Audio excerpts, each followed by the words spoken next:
समाज शास्त्र के विषय में कुछ आपको मैं बताने जा रही हूँ। मुझे आशा तथा विश्वास है ये आपको बहुत ही प्यारा लगेगा। समाज की जनसांख्यिकी का अर्थ हम आपको बताने जा रहे हैं। किसी आबादी समूह में लोगों की सामाजिक और जनसांख्यिकी विशेषताओं का अध्ययन।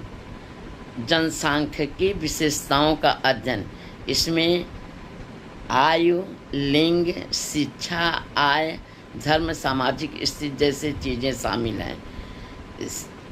इसमें क्या क्या चीज़ें शामिल हैं? आयु, लिंग, शिक्षा, आय, धर्म, सामाजिक स्थिति जैसे चीज़ें शामिल हैं।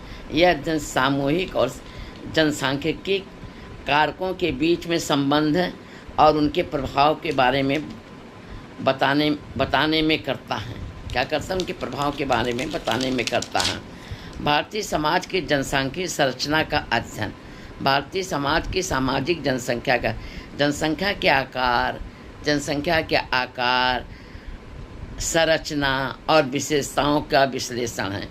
जनसंख्या का आधार, जनसंख्या का आकार, संरचना, विशेषताओं का विश्लेषण है। इसमें आयु, लिंग, जाति, शिक्षा, आय और स्वास्थ्य विज्ञान, जाति, शिक्षा, आय और स्वास्थ्य विज्ञान जैसे विभिन्न सामाजिक और जनसांख्यिकी विशेषताओं को शामिल किया जाता है। भारतीय समाज की जनसांख्यिकीय संरचना के मुख्य पहलू। जनसंख्या का आकार और वृद्धि।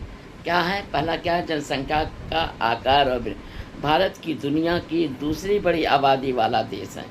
भारत दुनिया की दूसरी बड़ी आबादी वाला देश है। जनसंख्या में वृद्धि महत्वपूर्ण बदलाव हुए हैं। जनसंख्या में वृद्धि और महत्वपूर्ण बदलाव। आयु संरचना, भारत में युवा आबादी का अनुपात अधिक है, लेकिन वृद्ध आबादी में तेज़ी से बढ़ रही है। लिंग, भारत में महिलाओं की संख्या पुरुषों की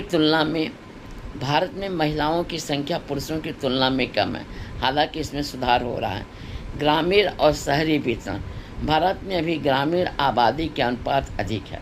भारत में अभी ग्रामीण आबादी के अनुपात अधिक है। अर्थ, यदि किसी जनसंख्या की औसत या आयु कम है, यदि किसी जनसंख्या की औसत आयु कम है तो जनसंख्या बढ़ रही। इसका अर्थ है कि समय के साथ बड़ी जनसंख्या में लोगों की नौकरियां, आवास और सामाजिक सेवाओं की आवश्यकता होगी।